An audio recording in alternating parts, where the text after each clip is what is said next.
ఈ మధ్య కాలంలో ఆంధ్రప్రదేశ్‌లో ఎవరు ఎలాంటి తప్పులు చేసినా సరే, వాళ్ళని వెనకేసుకు రావటం వైఎస్ఆర్ కాంగ్రెస్ పార్టీ తన పనిగా పెట్టుకుంది. ఎవరైనా తప్పు చేస్తే, ఆ తప్పు చేసిన వాళ్ళ మీద ఇప్పుడున్న కూటమి ప్రభుత్వం చర్యలు తీసుకుంటే, చర్యలను తప్పుబడుతూ, తప్పు చేసిన వాళ్ళని వెనకేసుకొస్తూ మాట్లాడటం అనేది కామన్ అయిపోయింది. జగన్మోహన్ రెడ్డి గారి కావాలని మీకు ఎగ్జాంపుల్స్ ఉన్నాయి. ఇప్పుడు మాజీ మంత్రి, వైసీపీ నేత సిదిరి అప్పలరాజు గారి కుమారుడు ఒక వ్యక్తిని యాక్సిడెంట్ చేసి చంపాడు. అతని మీద కేసు నమోదు చేస్తే పైగా చంపడం మాత్రమే కాదు, ఆ కేసును వేరే వాడి మీద తోయటానికి కూడా ప్రయత్నం చేశాడు. యాక్సిడెంట్ చేసింది ఇతను, సిదిరి అప్పలరాజు గారి కుమారుడు. ఆ నేరాన్ని ఇంకొక వ్యక్తి నెత్తి మీద పెట్టి ఈ సిదిరి అప్పలరాజు గారి కుమారుని తప్పించడానికి ప్రయత్నం జరిగింది. ఇది చిన్న విషయమే కదా అంటాడు జగన్. ఏదో చిన్న పిల్లవాడు తెలిసి తెలియక బైక్ తోలి ఎవరినో యాక్సిడెంట్ చేస్తే అంత మాత్రాన కేసులు పెడతారా, అంత మాత్రాన అరెస్ట్ చేస్తారా, ఏదో అమాయకుడు పాపం అని తప్పు చేసిన వాడిని వెనకేసుకొచ్చాడు జగన్.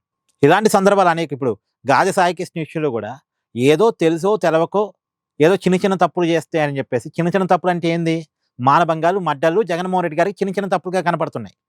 పైగా ప్రశ్నారావణ విషయంలో కూడా ఏదో చిన్న చిన్న తప్పులు, ఏది నోటికి వచ్చినట్టుగా వాళ్ళ మతాన్ని తిట్టడం, నోటికి వచ్చినట్టుగా ఎవరిని పడితే వాళ్ళని ఎంత మాట పడితే అంత మాట అంటాం, ప్రజల మధ్య గొడవలు పెట్టడం, కులాల మధ్య, మతాల మధ్య, వర్గాల మధ్య గొడవలు పెట్టడం, ఇవన్నీ చిన్న చిన్న తప్పులు జగన్మోహన్ రెడ్డి గారి విషయంలో. ఇప్పుడు తమ్మినేని సీతారాం గారి కుమారుడి విషయంలో కూడా ఇంతే అంటారా?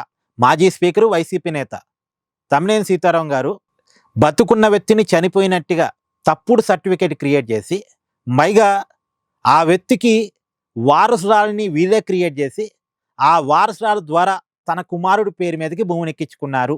ఆ రోజు వైఎస్ఆర్ కాంగ్రెస్ పార్టీ అధికారాన్ని ఉపయోగించుకొని తన కొడుకు పేరు మీదకి 4 కోట్ల విలువైన 900 గజాల భూమిని తన కొడుకు పేరు మీదకి కబ్జా చేసి రాపించుకున్నారు అనే విషయం వెలుగులోకి వచ్చింది. ఇప్పుడు తమ్మినేని సీతారాం గారు వాళ్ళ ఫ్యామిలీ మొత్తం పరారీలో ఉంది. ఇప్పుడు జగన్మోహన్ రెడ్డి గారు బయటకు వచ్చి ఏదో చిన్న పిల్లవాడి పేరు మీదకి 4 కోట్ల భూమి రాపించుకుంటే తప్ప, చిన్నదే కదా, 900 గజాలే కదా, 4 కోట్ల వాల్యూనే కదా, అంత మాత్రాన్ని కేసులు పెడతారా, అంత మాత్రాన్ని వేధిస్తారా అని అంటాడేమో.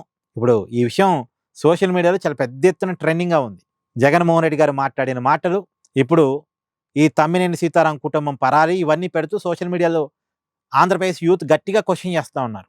ఈ విషయం మీద కూడా జగన్మోహన్ రెడ్డి గారు మాట్లాడాలి, జగన్మోహన్ రెడ్డి గారు బయటికి రావాలి. సో అందరినీ తప్పు చేసినప్పుడు వెనకేసుకొస్తున్నారు, ఇక్కడ కూడా ఈ తప్పును కూడా వెనకేసుకొస్తాడా? కళ్ళ ముందు కబ్జా కనపడుతుంది, కళ్ళ ముందు బతుకున్న వ్యక్తిని చనిపోయినట్టుగా క్రియేట్ చేయడం కనపడుతుంది, కళ్ళ ముందు లేని వారసులని ఉన్నట్టుగా క్రియేట్ చేయడం కనపడుతుంది, అధికారాన్ని ఉపయోగించుకొని తన కొడుకు పేరు మీదకి భూమిని బదలాయించుకోవడం కనపడుతుంది, తనది కాని భూమిని. మరి దీని మీద జగన్ గారు స్పందిస్తారా? చూడాలి.